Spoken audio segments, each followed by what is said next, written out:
as he's got to blow his whistle, I bit him, grabbed him, headbutted him, and then there's another officer just over the back, so I've run over to him, done him a flying kick. He shot me the first one, it's gone in my leg, it's just shattered my whole leg. He's just hit me, bang!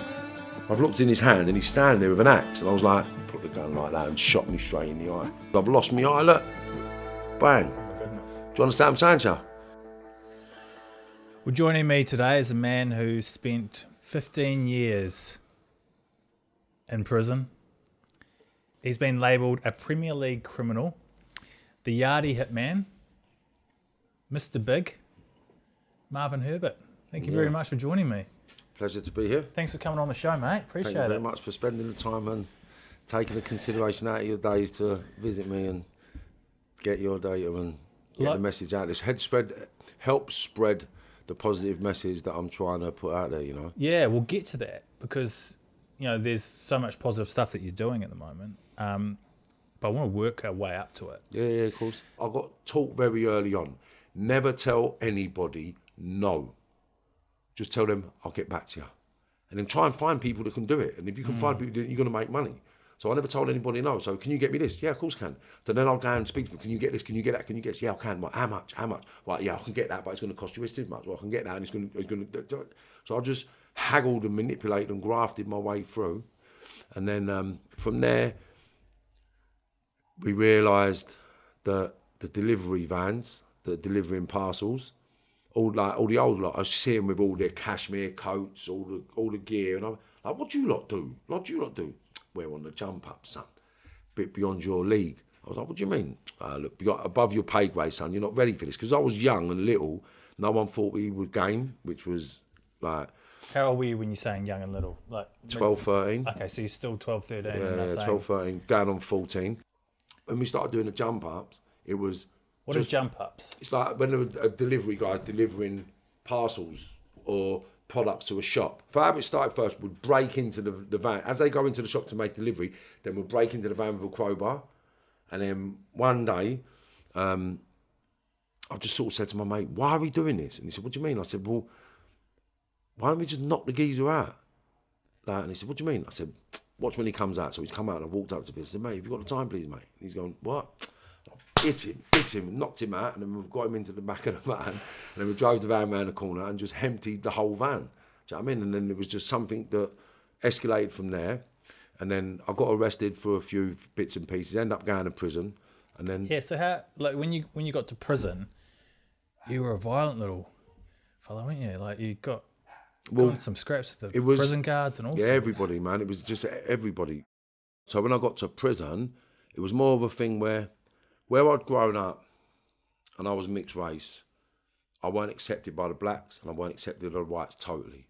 So I always found that violence was my in with everybody and my gameness. So if anyone said, we want to do this, I'll do that. So I'll be the first to do anything to be noticed and to be accepted. Talk me through the incident where you got into a big scrap with the guards. It was every prison. But the biggest one I ever got into was... fast forward to 2002, and it was in Belmarsh, high security prison. Basically, we're being arrested for a load of shootings, a machine gun, a silencer, and... You've been doing shoot-ups with a machine gun? Well, they said we was a Yardie hit team on a mission to kill. Is this where the Yardie hitman comes from? Yeah. Because they said, obviously, anyone black at them stages, they said he was a Yardie, but my dad's from Barbados, so it was alleged we was involved in 19 murders, and basically we was arrested with a machine gun, with a silencer, subsonic bullets, body armour, gloves, nicked vehicle, nicked motorbike, and we was nicked in a very small space with all this equipment found. Pretty decent evidence from the cops, isn't it? Yeah, it usually is when you get fitted up, though. Usually is. So how did you get fitted up? Because it wasn't my gun. I never committed 19 murders. And because they couldn't catch us robbing security vans and committing other serious crimes, they just wanted to get us off the road by any means necessary. And this was one way of doing it. My co-defendant took a plea bargain halfway through the trial because we was expected to get 36 years recommended on the guilty plea, and I wouldn't take the plea bargain. He took the plea bargain for no more than 5 years. And then when we got the not guilty, we got found guilty by association to the firearm, and I got 5.5 years for it. And that's when you got in the big scrap. Yeah. And that's basically, we were arrested for that. One day we've come back from court and we're in the cell and it's dinner time, but it's 7:30. You get fed at 5 o'clock or something like that, 3, 4, 5 o'clock, and it's like 7:30, 7:45, and I'm like, what the hell's going on here? So I'm pressing my bell, and the screws come to the cell. I said, what the fuck's going on? He said, oh, sorry, Herbert, we're feeding the nonces. The nonces, all the sex offenders, right?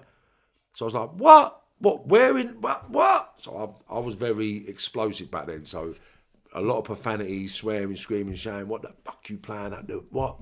Booting the door. And then when we come out to get fed, like 7:45 at night, I walked down the senior officers on the landing with a couple of officers around him and a couple of officers on the stairs. And I walked up to him, I said, what the fuck you playing at? How the fuck you feeding us after the nonces? He said, you're no better than the nonces, now get your dinner. I said, who are you fucking talking to? And with that, he tried to headbutt me. But as he tried to headbutt me, obviously I'm boxing, so my sort of perception of movement and reactions are really good. So as he tried to headbutt me, I've sort of pulled my head back and uppercutted him, hooked him, headbutted him back. And with that, I've seen the guard next to him go to get his whistle, because they blow these whistles and then it screams up. So as he's gone to blow his whistle, I've hit him, grabbed him, headbutted him. And then there's another officer just over the back. So I've run over to him, done him a flying kick, started punching him down the stairs. The two other officers grabbed my 2 co-defendants and took them to the ground. And then one officer come running down the stairs. So I've gone and done him. I can't remember what I'd done to him. I think I punched him in the gut and headbutted him. And then with that, the inmate who was serving the dinner jumped over the hot plate and pressed the alarm. So all the other screws come. And then all the other screws come, and then they overpower you, because there's about 30 to 40 officers. They overpowered us, bent us up. We had another little fight on the way to the block. Bent you up? Is that beating you up? Yeah, just giving you digs and all that. So basically, when they do things like that, I'll just let them know you can't hurt me. So if you look at my eye there, you can see there and there. Right. I'll just headbutt the floor. So you can't hurt me, you fucking idiots. Who the fuck you think you're trying to hurt? Smash, look at that. Come on, kill me, you mugs. Break my arm, do what you're doing, you fucking idiots. You can't hurt me. Because anything to do with violence to me just reminded me of my dad. So I just pictured my dad, and that hatred used to just fire up that engine inside, and I never felt pain. The adrenaline took over, and then basically they'd get scared of all the blood and they'd try to calm you down. Got us down the block. And then we was in the block for a few days, and it was just every time I opened the door, it was just off, just kicked off, fighting. And what brought that to an end was because we were nicked for so many murders and so many shootings. They've let me out of my cell, but when I opened my cell, I was on a 10-man unlock, which means 10 officers in riot gear, an SO, a senior officer, a principal officer, and a governor has to be present to open your door. So now I've got a phone call and a shower. So I've come out from my phone call and I've got on the phone, and there was a little governor, I can't remember his name, but it was a little governor, bald head, and he's standing there all smug. So I've come out, got on the phone and pressed the phone. I said, sweetheart, can you do me a favour? Yeah, can you tell the boys, that I want every 5'5", 5'6", bald-headed cunt coming out of this gaff getting shot in the face. And then and then they've got panicked, and bang me up. And then it kicks off a little bit. I've been banged up. And then basically about an hour later, they've come down to my cell and said, oh, we want a word. I said, word for what? They said, look, because up until that point, I'm trying to exercise with my co-defendants on the yard, and they won't let us congregate together because of what happened on the wing. So I'm screaming up every day, I want to be with my partner, I want to be with my co-defendants. Why are you not letting us go on the exercise together? So no, we're not doing it. So this day they've come out and said, look, the governor wants to speak to you with you and your 2 co-defendants, and will you be okay? I said, if I'm with my co-defendants, you ain't got a problem. So we've been let out, gone into a room, and the governor said to me, look, I'm not doing this because of anything, but you're no good for this prison, Herbert, and we want to send you to Pentonville. Now, when I've heard Pentonville was a lower category prison, so I thought Pentonville, I lived in North London, I lived in Camden Town, and Pentonville's on Caledonian Road, which is not even a mile away from my house. So drugs, drink, money, everything but sex I got in Pentonville. So I went, you're sending me Pentonville? I'm bearing in mind, I'm in the highest security prison in London, in Belmarsh at that stage. So when they've said to me, you can go Pentonville, I was like, Yeah, I'll go Pentonville. What's the catch? He said, you guys are getting split up. So I looked at my codies and said, you all right with that? And I was like, yeah, cool, because no one wants to be in Belmarsh. I want to ask you about a situation where you were earning a bit of cash and buying the fancy things. You had a gold watch, I think it was, and someone tried to nick it off you in a club. Oh, that was in the Ministry of Sound. Yeah. Basically, that was in 1990. 1990. It was a Bolivar, a tank, 14-carat gold Bolivar. It was the first ever gold watch I had. Basically, a leather strap tank. It was like an antique, and I treasured this watch. So I'm actually out of my nut. I don't know how many ecstasies I was on, but I was on so many ecstasies I couldn't even see properly. And I've gone into the toilet. I was in there with a few of my friends, a few ladies, a few men. I've gone to the toilet. I'm at this thing. By yourself? Yeah, having a piss. I've heard a geezer over my shoulder say, have you got the time, mate? So I was like, buzzing. And then he's grabbed my arm. As he's grabbed my arm, I thought, what the fuck? I've looked and I've seen his mate like growling, but obviously I used to carry a lot of weapons on me back in the day. So I've got the knife out, and as he's pulling my hand, I've just stabbed him a few times up the side, and then his mate's come running over, so I've just stabbed him in the thing and in the face. Anyway, with that, I've come out of the toilet. I've said to one of the bouncers, I've just had to stab someone up in the toilet. You need to sort that out. The bouncer in front of me got a bit irate and started arguing a little bit. I don't know, he might have put his hand on me or done something, so I've stabbed him in the gut a little bit, you know, and then basically that was the catalyst for what happened after that. So basically, when I've stabbed the bouncer in the gut, I've gone back into the dance floor. I've gone to give the knife back to somebody who said, I don't want it. Sling it. I don't want that. It was covered in blood. So I just threw it down on the side, got a bottle of water, cleaned my hands up and that sort of thing. And then I think I took my shirt off and borrowed someone else's shirt. And then basically I'm standing, partying, dancing like nothing had happened. And then one of my friends called me and said, Marv, you got a minute? I said, before? He said, Colton wants to speak to you. Now, Colton was the head of security. Colton Leach, he was the guy that they made the Uprising of a Foot Soldier. There's a movie called Uprising of a Foot Soldier about Colton Leach. Okay. So Colton wants to speak to you. Now, Colton was like a major player in the ICF, intercity firm, which was West Ham's hooligans, and he was a pretty ferocious individual back in the day. And basically, Colton wanted you. I've been introduced to Colton by some armed robbery friends that took me to the ministry, and I thought we was all one firm at that stage. What I didn't realise was I'd stabbed up one of his staff, so he's become very, got the hump. It's like, if I was out with a few of my friends and you hurt one of my friends, I don't care who you are, you've hurt my friend, it's off. So when he's heard that Marvin's not only stabbed a couple of people in the toilets, he stabbed one of your bouncers. I've been disrespectful. From his perspective, I've been disrespectful. So he's going, get that little shit, bring him out here, I'm going to do. So they said, Colton wants to see you. I said, for what? He said, he needs to speak to you about something, mate. I can't remember exactly what enticed me into going. So I said, all right, I'll be out in a minute. So with that, I've walked down, I've opened the two doors of the ministry at the end, the exit, and then Colton's standing there, he's just hit me, bang! But I don't know if you've ever been hit and you get a white flash. Have you ever been punched and you get a white flash? Years ago. Right, so I've been here and I've got a white flash. And I was like, I've looked in his hand and he's standing there with an axe. And I was like, that's what that scar is there. He's hit you in the face with an axe? Yeah. And if you look. Yeah, I can see it. Right, so he goes from my forehead down to my nose, right? So as he's hit me, I was like, did you just hit me with that? And then bang, he's hit me with it again. But now I'm thinking, they're going to kill me. So it's just kicked off. So I've steamed into Colton. Another one of his mates, Dave, was there. So I've steamed into Dave as well. Now I'm thinking, like, I'm getting it with stuff because there's 4 or 5 bouncers. I'm getting it with stuff. But I had a 2-shot Derringer, which was a small firearm. It was a 22 caliber with dum bullets in it. So it was only 2 shots, but I've tried to get that out. And that scar on my finger there was where I got hit. I don't know what it was I got hit with, but it split my hand open and I've dropped the gun. And then I've got a knife on me, so I've tried to get another knife out. No, a spring-loaded kosh. What's a spring-loaded kosh? It's like, you know what this police get, when you see the police, they go... Oh, like a big long whip thing? Yeah, but it wasn't, back in the day, there used to be bendy and swinging, right? So I pulled one of them out. That got knocked out of my hand. I had a can of CS gas. I've tried to get that out. Colton said I was like... gas, is it like pepper spray? Pepper spray, yeah, pepper spray. So I've tried to get that out. I've tried to get it, and I'm fighting, and every couple of seconds I'm trying to pull a different weapon out. But because there was so many people hitting me, I just couldn't get the use of any weapon.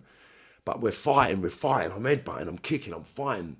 And because I was high, buzzing, drunk, ecstasied up, cocained up, full of adrenaline, I kept going and going and going. And because I could fight and I was pretty fit anyway, they all became tired. And then it was like,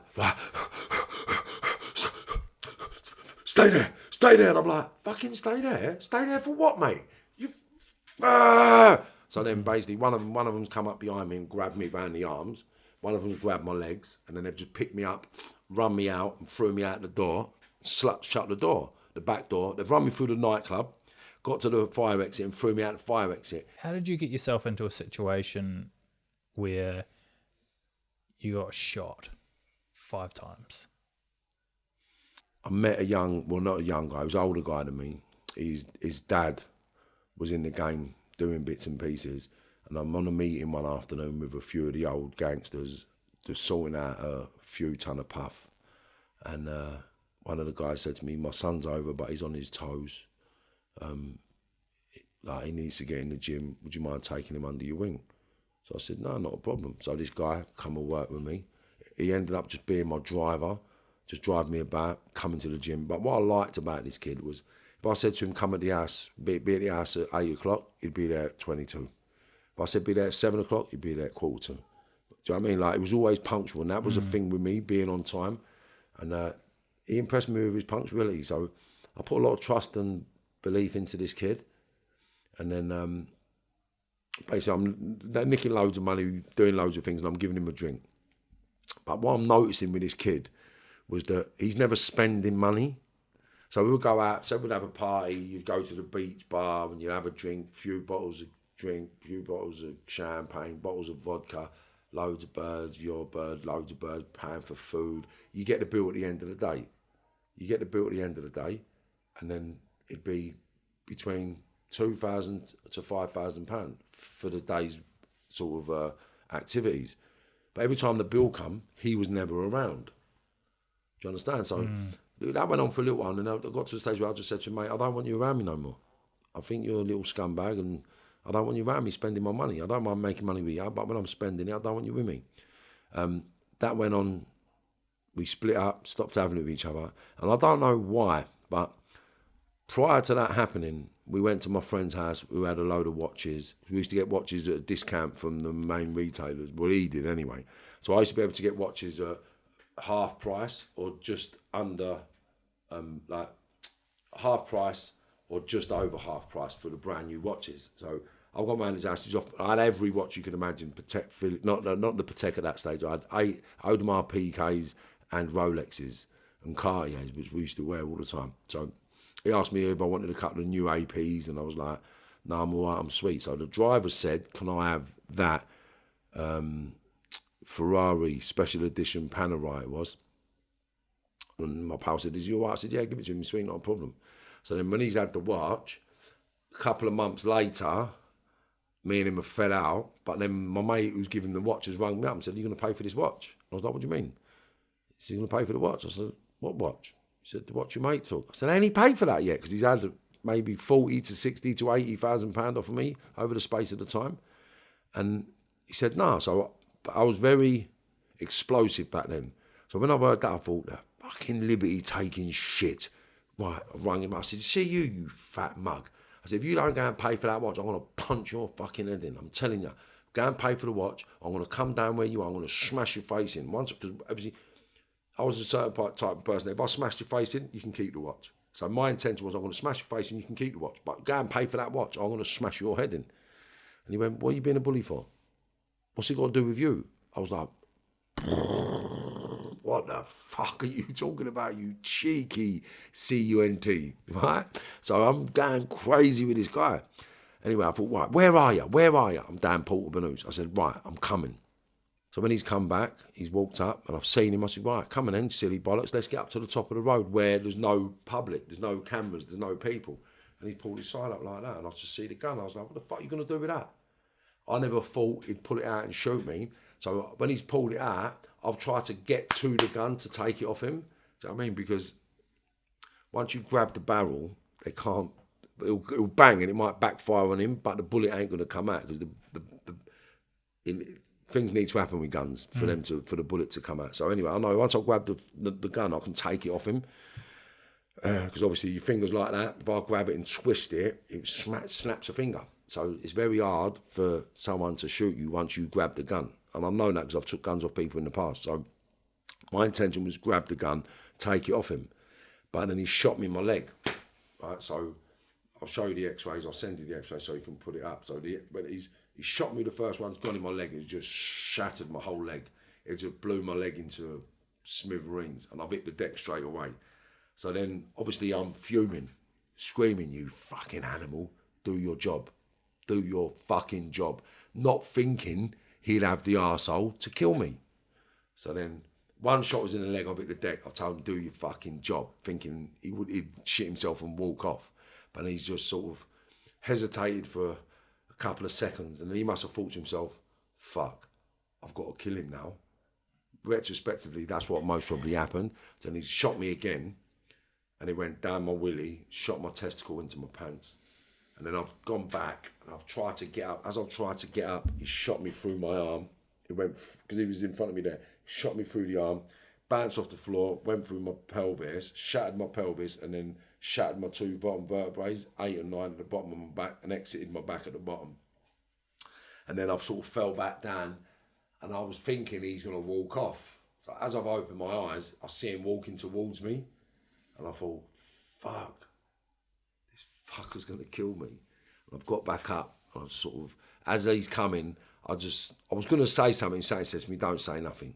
So I just sort of looked at the floor. As I've looked at the floor, I felt bang. And I've gone back, bang, fuck.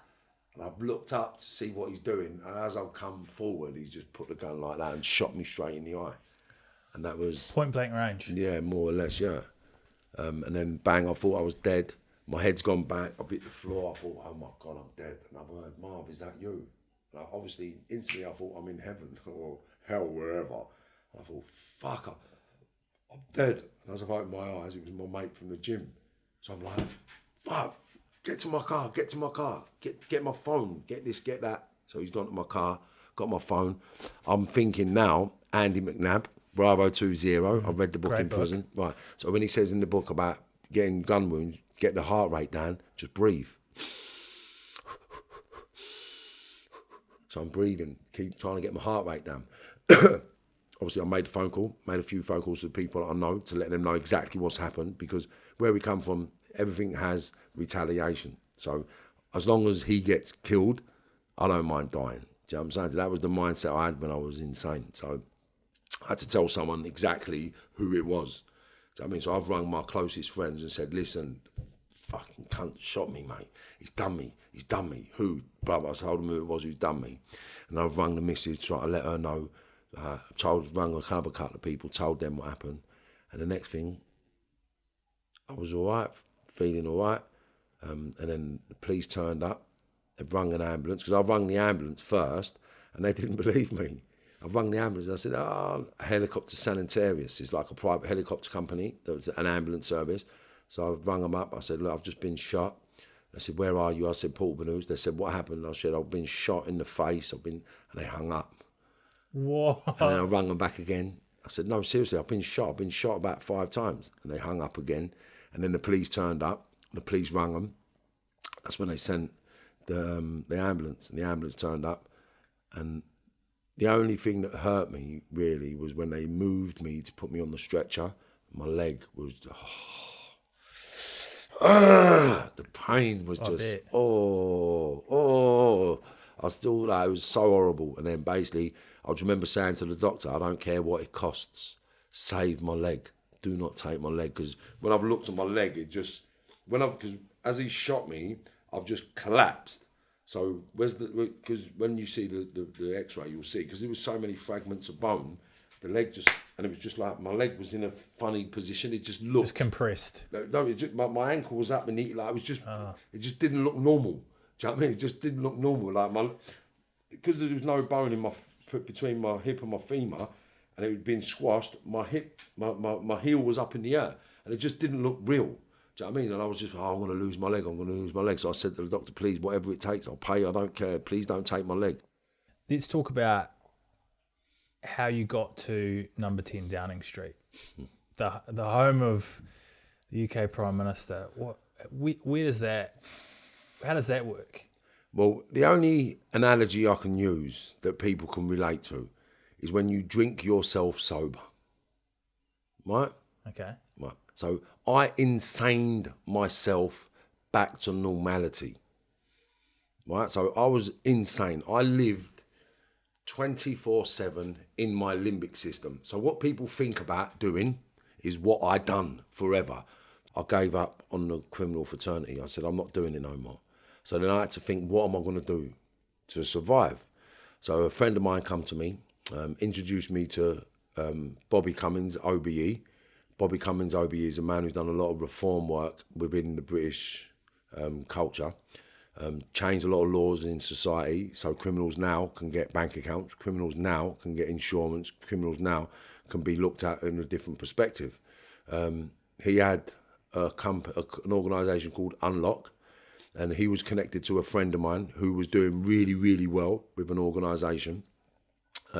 He asked me to do a couple of public speeches. Basically, what I started doing was giving speeches to kids saying, don't get to my level, because getting to my level just means you've got to go to prison forever. You ought to get stabbed. I've been stabbed 23 times. I've been stabbed in my heart. I've been stabbed in my brain. I've been stabbed in my throat. I've been stabbed everywhere. I've been stabbed in my arms. I've been stabbed in my legs. I've been shot 5 times. I've lost my eye. Look. Bang. Oh my goodness. Do you understand what I'm saying, Char? You just pop him out as a... So you just pop that in and out whenever you want? Yeah. Right? So, boom. Does that hurt? No, it don't. You get used to it. So, basically, what I'm saying to kids, yeah, this is the top level. The only difference between me and every other cartel is they've got bodies to throw in front of their bullets. They've got bodies to throw in front of their sentences. So, unless you're going to be a groomer and use people, then you're going to have to get stabbed and shot. And it's as simple as that. And if you don't want to get stabbed and shot, you're not going to make it to the top. And when you make it to the top, all you're going to do is accumulate debt. Because there's never no win. There's never no win. There's a turnover which doesn't belong to you. So it sounds enticing, £109 million a year. Like, what the hell? Where's the profit in that? I work with Dr. Mark Prince, OBE. And Dr. Mark Prince, OBE, asked me to come down and do a workshop with him with a few kids from North London. On the workshop was a representative from Downing Street who watched me and saw me engage with the youngsters. And he said to me, in, I think it was 6 or 9 weeks, I've been seeing these kids. He said, I've never seen them sit down for longer than 10 minutes. He said, they was totally engaged with you for over an hour and a half. How did you do it? I thought what you done was amazing. And they listened to every word you said. I said, that's all I do. And then basically the next day, Dr. Mark Prince rang me up. He said, get your glad rags on. You're going to Downing Street. I was like, piss off. He said, you're going down? I said, mate, there's no random in years. 5 years prior to that, well, 3 years prior to that, I was nicked for 4 murders because I got extradited from Spain to England for 4 murders. Do you understand? Like, and they tried to pin like 19 murders on you. Yeah, but that was in overall 2000. That was in 2000. That was in 2002. Yeah. In 2012, I was part of a conspiracy for 2 gangland figures being assassinated in Manchester and then 2 police officers killed. And then hand grenaded by a guy called Dale Cregan. And I was Mr. Big in that case. So when you research Mr. Big, it was from that case, Dale Cregan. And they said that I harboured him, I financed him, and I supported him to do his crimes and to get away with his crimes and then to elude capture. And then because of that, they tried to arrest me. I proved on that case because prior to that, we started a boxing organisation in Spain, which went on to become one of the biggest boxing organisations in the world. And at the beginning of that, I was working with all the underprivileged kids in Spain. I was getting them off the streets and into boxing. I was mentoring them in the ring, mentoring them in school, and mentoring them into a better life. And then basically when I got arrested for that Dale Queen case, I come back to England. And then when I got exonerated of the trial on the case, it was either go back to Spain and pick up where I left off. And because the organisation had taken on new management and it was 100% different people running it, I didn't feel it was a home anymore. And what am I going to do? If I go back to Spain and I haven't got that gym facility to work in and build, then I'm only going to get involved in crime again. So let me just stay in England and see what I can do with this intervention stuff. And I met Bobby Cummins, another good friend of mine, and then basically just grew in that industry. Got to do the intervention work with the youngsters. I got CBS checked, and got authorised to work in schools. Done a few workshops in a few schools. I turned some of the naughtiest kids in London into the most harmonious children in their school that went on to achieve great qualifications and leave school with certain attributes. And then started working with the street kids in community centres. And then I got invited to Downing Street and then got applauded for the work I'd done over the last 3 to 4 years and haven't looked back since. And that's all I do now. If you like this episode, the best thing you can do to thank Marvin and I is to leave a review, or even better, share it on social media. And you've got some social media channels, don't you, Marvin? Herbert.Marvin on Instagram, Marvin Herbert on YouTube, and the Marvin Herbert Limited is my company, which is designed to help generate future millionaires and billionaires. So send me a message on marvin@themarvinherbert.com. Brilliant. Thank you.